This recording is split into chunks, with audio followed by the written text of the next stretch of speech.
Hi guys, today's exercise is going to be the plank. I'm going to talk about its possible application into your training. I'm going to teach you how to perform the plank, and I'll show you some things you don't want to do while performing the plank. All this in just a second.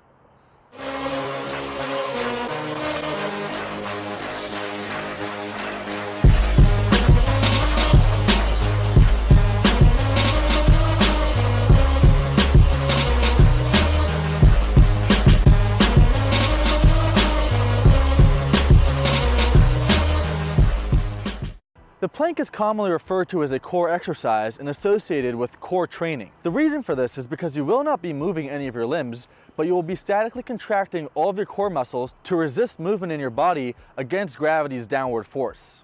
A few possible applications for the plank are: one, as a warm-up to remind your body what core stability feels like before a big movement such as a deadlift or a squat. A second possible application for the plank is as a therapeutic exercise to teach core stability to people who have forgotten it. And a third possible application is at the end of the workout as part of the workout finisher. The reason for this is because of the plank's isometric nature, it is very taxing on your energy systems and does very well in workout finishers. How to perform a plank. You're going to get on the ground on your elbows and toes and make sure that your arms are parallel to each other and all of your fingers are on the ground. Then you're going to tuck your butt and you're going to crush the space in between your elbows and your toes as hard as you can. This will help engage all the muscles that you want to be working. How to perform a plank. You are going to get on the ground on your elbows and toes. You are going to tuck your butt and make sure your arms are parallel to each other and all of your fingers on the ground. Then you're going to crush the space in between your elbows and your toes as hard as you can.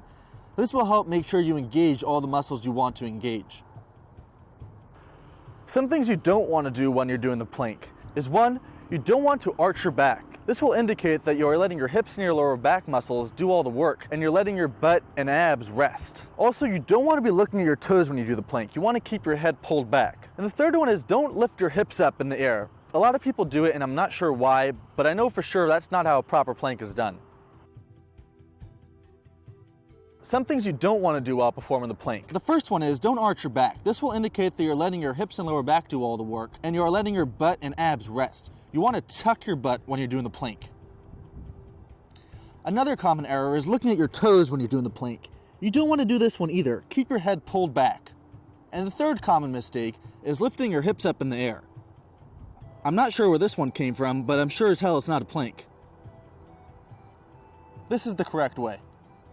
Since we are already talking about the plank, I would like to cover one more exercise that is extremely similar to the plank, and this is the long plank. All the rules that apply for a regular plank apply for a long plank as well. The only difference in the long plank is that there will be more space in between your toes and your elbows. This will increase the length of the moment arm and therefore increase the downward force that gravity is applying to your core muscles. Let me just show you very quickly what I mean. You're going to get on the ground on your elbows and toes exactly how you would for a regular plank.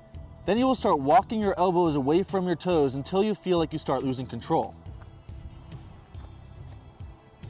For example, right here.